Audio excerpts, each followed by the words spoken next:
ඔයාලට මතක ඇති දැන්ට මාස දෙකකට විතර කලින් DJI යාලගේ අලුත්ම Ronin gimbal stabilizers රිලීස් කරා. මේ පාර පැටලෙන්නේ නැති විදියට බේස් මොඩල් එක RS3 කියලා ඇඩ්වාන්ස්ඩ් මොඩල් එක RS3 Pro කියලාත් නම් කරලා තියෙනවා. ඒ කියන්නේ කලින් තිබුණ RS-C2 බේස් මොඩල් එකේ අප්ග්‍රේඩ් එකක් විදියට තමයි මේ RS3 එක ආවේ. අපි අන්බොක්ස් කරලා බලමු මේ දෙකේ මොන විදිහ වෙනස්කම්ද තියෙන්නේ කියලා. RS-C2 එකට වඩා ගොඩක් පැකේජින් මැටීරියල් අඩුවෙන් යූස් කරලා තිනවා. ඒ ගොඩක් කම්පැක්ට් විදිහට පැක් කරලා තියෙන්නේ. ඔඩින්ම යූසර් මැනුවල් එක තියෙනවා. ඇක්සසරිස් ටික වෙනම කාඩ්බෝඩ් පැකේජ් දෙකක පැක් කරලා තිනවා. ගලන්න පේනවා ඇති ඇතුලේ තියෙන මොනවද කියලා පොඩි අයිකන්ස් වලින් බොක්ස් එක උඩ ඇඳලා තිනවා.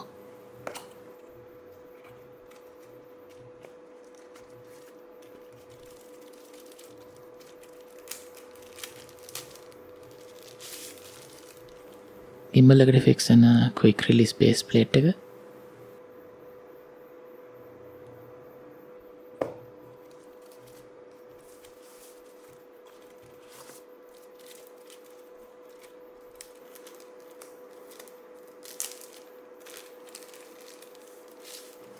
මේ පාර RS2 එකේ වගේ quick release කරන බලන් battery grip එකක් එන්නේ. full charge එකේ තියෙද්දි මේක පැය 12ක් use කරන්න පුළුවන්. හැබැයි issue එකකට තියෙන්නේ මේක RS3 එකත් එක්ක විතරයි use කරන්න පුළුවන් දැනට. RS2 එකයි RS3 Pro එකත් එක්කයි compatible නෑ.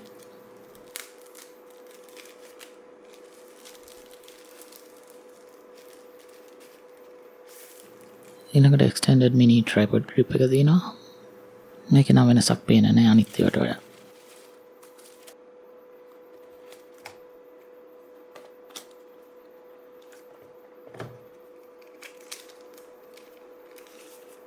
කැම් එකට ෆික්ස් වෙන quick release plate එක. මේ පාර එක quick release plate එක දීලා තියෙන්නේ. RS-C2 එකත් එක්ක size දෙකක plate දෙකක් ආවා.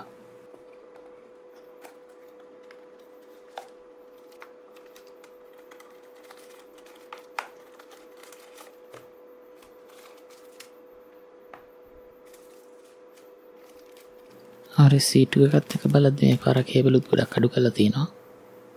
USB-C charging cable එකයි USB-C multi camera control cable එකයි විතරයි මේ පාර දීලා තියෙන්නේ. මම හිතන්නේ ගොඩක් camera operations Bluetooth එකෙන් connect වෙලා gimbal එකෙන් කරන නිසා වෙන්නේ නැති. quick release plate එක fix කරන්න ටිකයි lens support kit එක.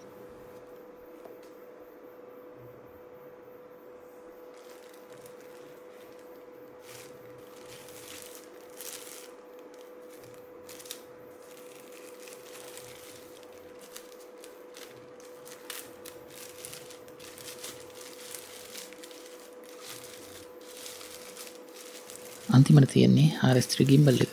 මේක ගොඩක් RS2 එක වගේමයි බැලුවා මම. බැටරි එක charge වෙනකන් මට හිතුණා RS-C2 එකේ පැකේජ් එකත් එක්ක පොඩ්ඩක් කම්පෙයාර් කරලා බලන්න. බලුවාම පේනවා ඇති RS-C2 එක unbox කරන්න ටිකක් මහන්සි වෙන්න ඕන කියලා.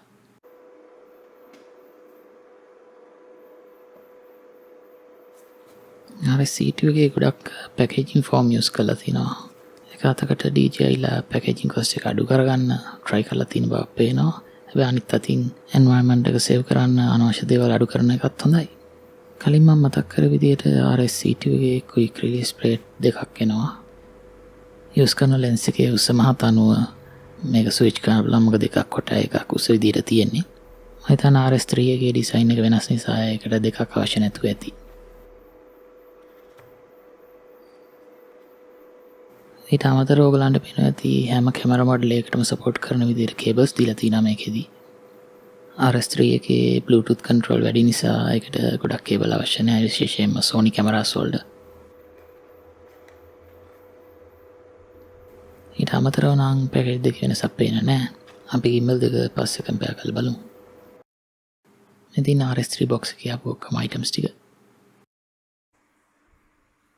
grip එකේ බටන් එක press කරාම බලා ගන්න පුළුවන් කොච්චර බැටරි එක charge වෙලා තියෙනවද කියලා. gimbal එකේ grip lock එක unlock පැත්තේ තියෙද්දි බැටරි එක insert කරලා click සද්දය වුණාට පස්සේ lock එක තියෙන පැත්තට පොඩ්ඩක් තද කරන්න තියෙන්නේ.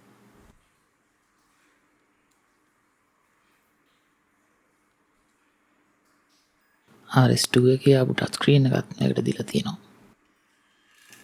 RS3 එකටයි RS3 Pro එකටයි අප්ග්‍රේඩ් කරන්න ගොඩක් අයට ඕන හේතුව තමයි gimbal එකේ axis තුනම auto lock කරන්නත් auto unlock කරන්නත් පුළුවන්කම.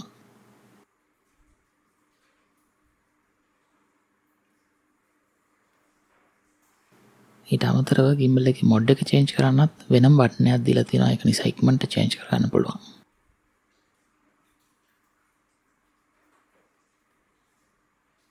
Axis balance locks ටිකත් RS-C2 එකට වඩා ඉක්මනට lock කරගන්න පුළුවන්. මොකද කරකවන නට් නෙමෙයි තියෙන්නේ මේකේ.